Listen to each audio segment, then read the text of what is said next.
In this week's episode, Hugh Stewart will find out the hard way that not all of the Indians were friendly. And sadly, we will also hear about another loss in Hugh's life, a loss that left him devastated. The party continued in pursuit of the Indians up Beaver Creek through Samuel Finney's apple orchard.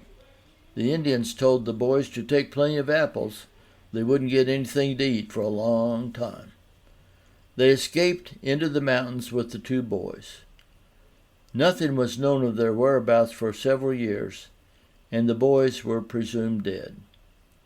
The word that Indians stole young Will and Mac made its way through the entire Beaver Creek community the next day. When Hugh got the news, he repeated the story to his wife Hannah. "Tell Jane and John to stay away from that creek. Nobody is to go into those woods unless I am with them. And I won't go into those woods either unless I have my flintlock rifle with me, and it will be primed and ready. Be sure those kids understand that." Hannah Stewart spoke firmly to 6-year-old Jane and 4-year-old Johnny. "Did you hear what happened to Will Barnett and his friend Mac yesterday?" "No," they both shook their heads. "They were playing back in the woods by the creek and the Indians took them off. Nobody knows where they are now." "Why did the Indians take them, Mama?" Jane asked. "Those savages just take anything they want. They even shot Will's father when he went after them, and they killed Mr. Mackey. They are mean and can't be trusted. I don't want them to take you off, and you don't want your pa to get shot, do you? So you stay away from that creek." "What will the Indians do with them?" Jane asked. "They will make them work like Indian boys. They'll live in wigwams. A squaw will raise them. They eat dogs, you know. They may never see their own mother again." Jane said, "I don't like those Indians. I won't go to the creek any more. Don't go anywhere that I can't see you out of my kitchen window. Do you understand?" A few days later, Hannah was looking out the kitchen window and saw Johnny, already an adventurer and not afraid of anything, headed for the woods. Jane, right behind him, grabbed him by the shirt and pulled him away. "You know Mama said we can't go back there," she said, and those two stayed out of the woods from then on. 7 years later, a trader discovered the missing boys in Indian cabins near the head of the Allegheny River. Grandpa John Barnett hired the trader to get Will back, and he did. There was great joy and celebration when Will returned home, now age 14. Young Mackey was sold to a Frenchman, afterwards taken to England, and came over to the colonies with the British troops when the Revolutionary War started. When he went home, his mother did not recognize him and insisted the Indians had killed him. However, he had a scar on his leg, and when she saw that, she recognized him as her long-lost child. For the next 10 years, the tension between the Native Americans and the white settlers grew to a serious edge. There were many Sundays during this time when the faithful attended services with their rifles by their sides. In 1763, a group of Scots-Irish frontiersmen from Pakistan formed a vigilante group called the Paxton Boys. These renegades attacked the local Conestoga Indians who lived peacefully in the midst of the white settlers. The Paxton Boys murdered 6 Indians in December 1763 and burned their cabins. Later that same month, they killed and mutilated 14 Conestogas being held in protective custody in Lancaster. Benjamin Franklin finally stopped the violence in 1764 when he raised a local militia and turned back the Paxton mob in Philadelphia. The leader of the Paxton Boys, Lazarus Stewart, no known relation to the Stuarts of Hanover, was later killed by the Iroquois in the massacre of 1778 in the Wyoming Valley of Pennsylvania, near the town of Wilkes-Barre. The Indian problems subsided after that. Hannah and Hugh welcomed their 4th child, Hugh Jr., on October 1st, 1759. Young Hugh had a deformity in his feet, and for the rest of his life he was unable to do strenuous physical work. As an adult, he became a teacher. Barely a year after Hugh Jr. was born on October 8, 1760, Hannah Dallas Stewart suddenly died.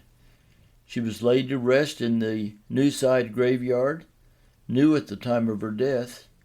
She was only 33 years old. We have no further record of this esteemed woman. We know that a major cause of death in females in Pennsylvania in this era was childbirth. Maternal mortality rates were around 10%. There were no antibiotics to treat infections, and very few women had medical attention during their delivery. The epidemic of smallpox that caused hundreds of deaths in Philadelphia in 1759 could have spread to this part of Pennsylvania. All we know is that her burial place was marked after Hugh Stewart died. The cemetery is still found in the city of Harrisburg to this present day. The Dauphin County Historical Society contains a history of this small graveyard. It includes the inscriptions that were on the tombstones found there in the late 19th century, including this one, included with her husband Hugh Stewart.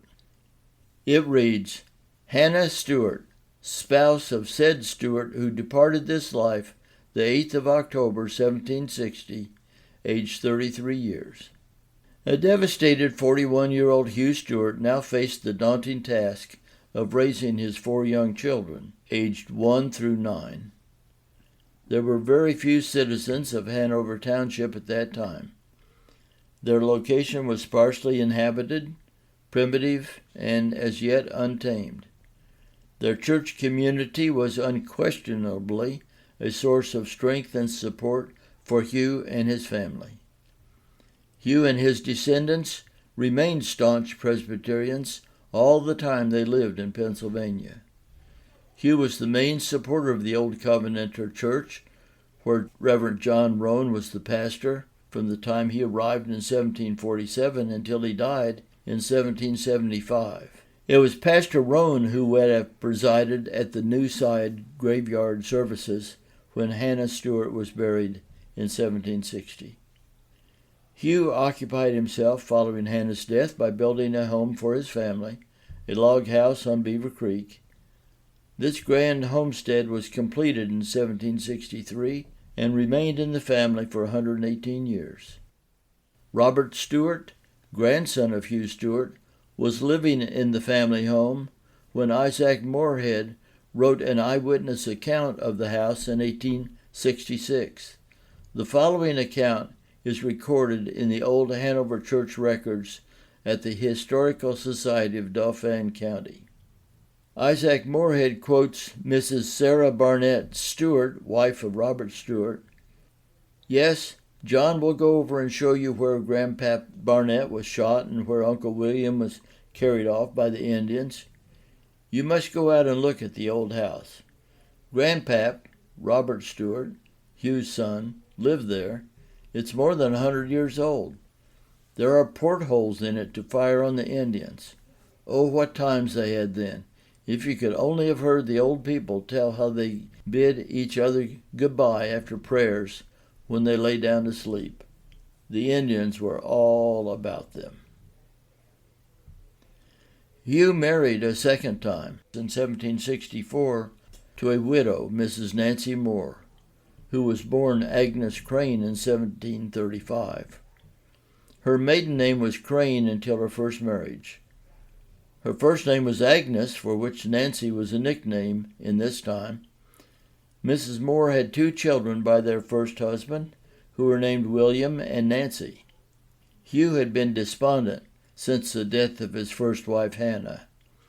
Marrying Nancy helped ease the mental anguish he went through. Then, a year after their marriage, on a brisk spring-like day in March, an event opened the window on Hugh Stewart's emotional state. The darkness and any notion of depression escaped, and let the sunshine in when Hugh saw his newborn son. "What a beautiful lad," Hugh exclaimed, when he was presented with a healthy and vigorous baby boy. "We must name this boy after my father," Hugh proclaimed. Robert, born on March 8, 1765, turned a new page in the life of Hugh Stewart. He was a proud father again, and he and Nancy went on to have 5 children of their own. Robert was followed by Samuel, born March 5, 1767. Then Joseph, born July 10, 1769. James, born on February 28, 1774. And Mary, born on November 27, 1778.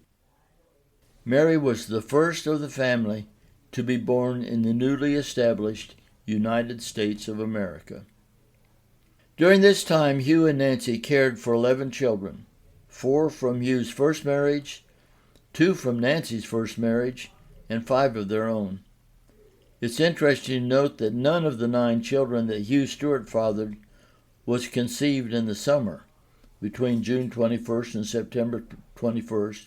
One can easily conclude that the trials and tribulations of frontier life, plus the formidable requirements of farming, intensified during the summer months, kept romance in Hugh's life on the back burner in the summer.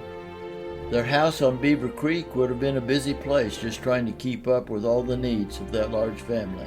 Add to that the history of the Indian problems in the area, and it must have been chaotic.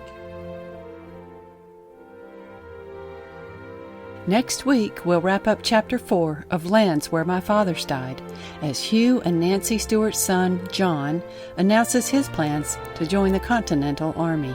See you next week.